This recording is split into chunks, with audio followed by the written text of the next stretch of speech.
The Twitter has initiated a legal action against some of the government directors, ordering it to take down certain contents on the site, according to the source.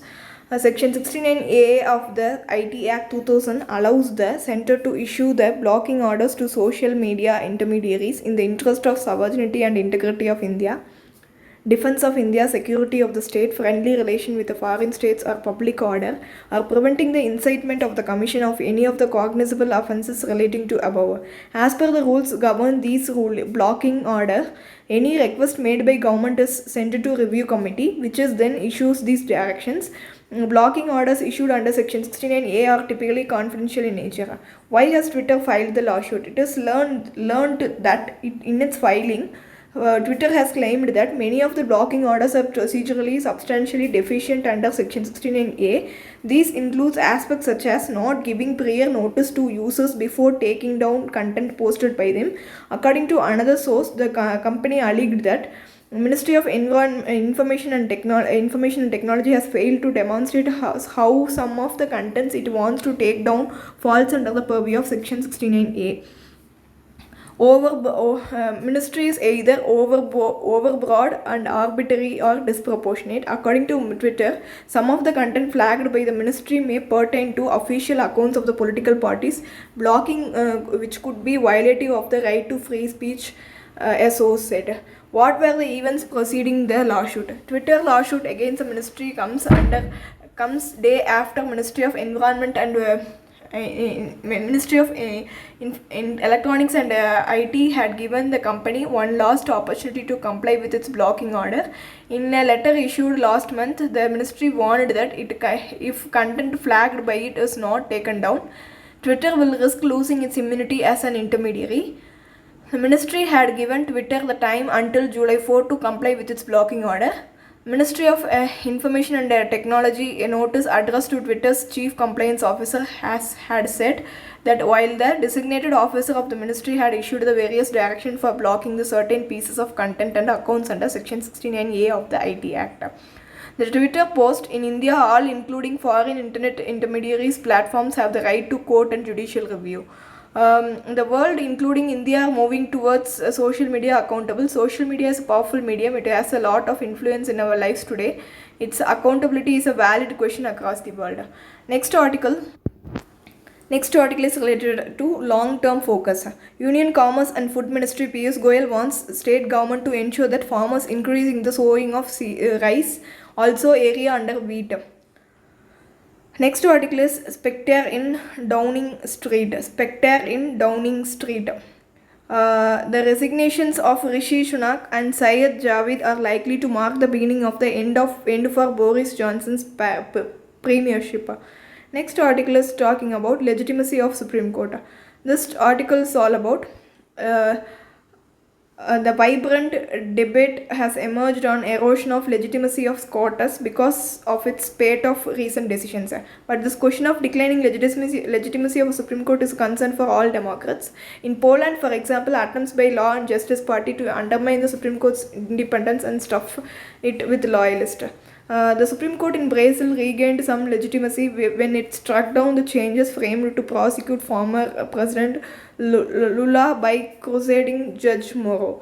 In US, the recent flurry of decisions ranging from overturning a 50-year-old judgment of Roe versus Wade on the right to abortion to the affirmation of gun rights deriving from Second Amendment, despite the horrific whale shooting in Texas to the striking down of New York law restricting the right to carry a gun publicly without proper cause or good reason, to limit the power of Environmental Protection Agency to reduce the greenhouse across these states, even as the planet is on the brink of climate catastrophe, have severely eroded the court's legitimacy. Supreme Court need to be vigilant about these threats to their legitimacy. On this question of legitimacy, there are at least three aspects that any student of constitutional democracy must consider. First is the court role in enforcing the core principle of limited government. Second one is recognition, endorsement of fundamental distinction between the rule of law and the rule by law. proposition matter, and the third is its as a role of promoter of constitutional morality. I offer these three responsibilities of the court, since I suspect constitutional scholars in India may add fourth, that is a committed court, which was a key dimension during the emergency. It subsequently fell by the way aside. The principle of limited government, the defining principle of any constitutional order, is based on the behalf of borne out by history. The government, even democratic, will always tends towards autocracy. When they do, because the executive controls the machinery of the government, often tends to misuse it, particularly in situation when they dominate the other institution of the state. The court must clip the existing wings. When the executive becomes tyrannical by illegally harassing the dissenters with the false cases or arresting components, court have the duty to call off tyranny, and they sometimes mislead their role as implement of the government policy, which they are not. Their primary responsibility to serve as a check against the executive outreach. This important distinction is often lost on the court's officers. The rule of law is supposed to lift above above politics. The idea is that law should stand above every powerful person, agency in the land. Rule by law, in contrast, connotes the instrumental use of the law as a tool of political power. It means a state uses law to control its citizens, but it tries never to allow it to be used to control the state.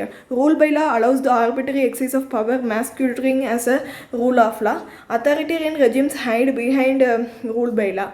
That is why they seek to control the appointment of judges. By controlling the judiciary, regimes are able to shift the dispute from domain of politics to the chamber of court. Ideological partition judgment then becomes more likely. Third is to see the court as a custodian of constitutional morality. It must remind the politics of what is permitted and what is proscribed, especially since the dynamics of politics are driven by the power and not by ethics. To our dismay, we saw this erosion of constitutional morality most clearly in cases of Stein Swami, who have denied a straw.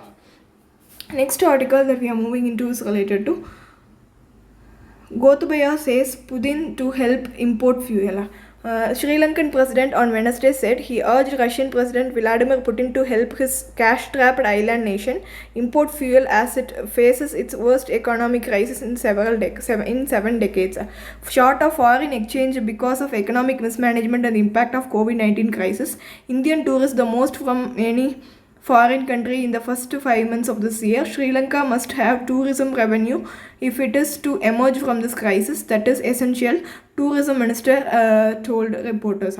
Next article is Ukraine battling to stem Russian advance in the north of Donetsk region. Ukraine has so far starved any of the major Russian advances into the north of its Donetsk region. Next article talks about China offers a woman perks for having babies. A single mom do not qualify. Next article talks about less wheat on state's plate. This article is related to GS3 economy. You have to know about wheat consumption trends in India and how much wheat do states consume, and what is the revision and why. How wide is NFSA coverage? This article, let us see in detail about the article. Gujarat and Uttar Pradesh BJP ruled states have demanded more wheat in the place of rice, asked the centre to restore their original allocation under NFSA 2013. Centre has relocated some quantities of changing ratios of wheat and rice under NFSA. For example, states getting wheat and rice at the ratio of 60:40 will now get the 40:60, while those getting allocations 75:25 would now get the 60:40. The states where rice allocation has been zero will continue to get the wheat. On May 4, Centre has also announced a cut in wheat allocation under Pradhan Mantri Garib Kalyan Anna Yojana. Gujarat and Uttar Pradesh, which have demanded the restoration of their original allocations, are primarily wheat consuming states. Earlier, UP was receiving 3 kg and 2 kg per rice per month under NFSA, which now changed to 2 kg wheat and 3 kg rice. What are the consumption trends? Generally, there has been a gradual decline in the per capita cereal consumption in India. Rice consumption per person per month has fallen in rural India. Why was procurement fallen? Domestically, the major reason during the current season is lower production. Out of 187.89 lakh tons wheat produced during the current Rabi market season, about 75 lakh tons contains shelled grains. Globally, the wheat prices have gone up following the supply disruptions caused by Russian invasion of Ukraine. You have to note down the species in use, that is tiger sharks. Okay, tiger sharks injury is found in location of bite. Study categorized injury location in 4 body areas. To assess how injury location affects the recovery status. Death most often occurred during shark bites to torso. The analysis found this is likely to the injuries to the organs, major arteries, resulting in blood loss, which leads to the cause of shark bite fatalities. The species are found proportional responsible for the most fatalities of all shark species in Australia, followed by bull shark and white shark. White sharks are responsible for largest number of bites on human compared to tiger and bull sharks. At the time of publication, white and tiger sharks were each responsible for 91 and 86 total percentage of fatalities on human in Australia. Elements at the center of India and Australia deal. This article you have to know what are the critical minerals, and the centerpiece of this article is related to international relations, a GS2 paper. What are the critical minerals? The centerpiece of a new India-Australia collaboration. What is China's threat? What are the countries around the world doing about it? You have to know in detail about the article. Let us see in this article. Critical minerals are elements that are building block of essential modern day technologies and are at the risk of supply chain disruptions. These are now used everywhere, from making mobile phones, computer to batteries, electric vehicles, green technology like solar panels and wind turbines. Different countries create their own list, which mostly include graphite, lithium, cobalt, which are used to making electric vehicle batteries. Rare earths are that are used for making magnets, silicons, which is a key mineral for making computer chips and solar panel. Aerospace, communication and defense industries also rely on several such minerals, as they are used in the manufacturing fighter jets, drones, radio sets and other critical equipments. As countries around the world scale up their transition towards a clean energy and digital economy, these critical sources are key to the ecosystem that fuels this change. Any supply shock can imperil the economy and strategic autonomy of the country, over dependent on other to procure the critical minerals. These supply risk exists due to the rare availability, growing demand, complex processing chains. Many times the complex supply chains can be disrupted by hostile regimes. The US statement in February noted that as the world transition to clean energy economy, global demand for these critical minerals is set to skyrocket by 400 to 600% over the next several decades. For the minerals such as lithium and graphite used in the electric vehicle batteries, demand will increase even more, much as 4,000%. The summary report says China is the world's largest producer of 16 critical minerals. China is responsible for some of 70% of 60% of global production of cobalt and rare earth elements, respectively in 2019. The level of concentration is even higher for processing operation. China's share of refining is around 35% for nickels and 70 to 50% for lithium and cobalt, nearly 90% for rare earth elements. In 2010, China suspended rare earth exports to Japan for 2 months over the territorial disputes. The foreign it's a critical mineral supply chains found that over reliance on foreign sources, adversarial nations for critical minerals and materials posed on national and economic security threats. It has since shifted its focus on expanding domestic mining, production, processing and recycling of critical minerals and materials. India has set up Kabil or Khanij Bidesh India Limited, a joint venture of 3 public sector companies to ensure the consistent supply of critical and strategic minerals to Indian domestic market. Australia Critical Mineral Facilitation Office and Kabil has recently signed a MOU aimed at ensuring the reliable supply of critical minerals to India. Next article is related for GS3 environment, that is electric vehicle fires. Government set up panel to suggest the certification and testing SOP for batteries. What are the objectives? You have to know what are the objectives behind government's move to set up the panel to suggest certification and testing SOPs for batteries and panel mandate. Let us see the article in detail. This article talks about an increasing instance of fires in the electric vehicles being reported from part of the country, and the committee will suggest the way to ensure the right quality of the the product.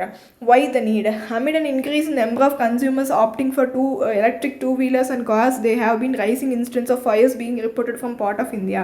The panel mandate the right quality of product, validation of key component, SOP formulate a certification standard for the batteries used in the electric vehicles. The electric two-wheeler segments has seen many incidents vehicles catching fire in the recent past. The electrical two-wheeler makers such as Ola Electric, etc. While the reason for the fire are still under investigation, the officials said they have approached vehicle manufacturers based on preliminary investigation. The government has achieved a partial success. High fuel price have also helped the transition. The biggest reason behind the consumer hesitation in buying electric vehicle is the lack of charging infrastructure, even the big cities, triggering a range anxiety. Highway virtually have no electric vehicle charging infrastructure at present, though there is a plan to set up at least one electric vehicle charging stations every 69,000 petrol pump for every 69,000 petrol pumps across the country. The government is also targeting to go all electric in terms of new car sales in the country by 2030. Let us see in the next video. Thank you. Have a nice day.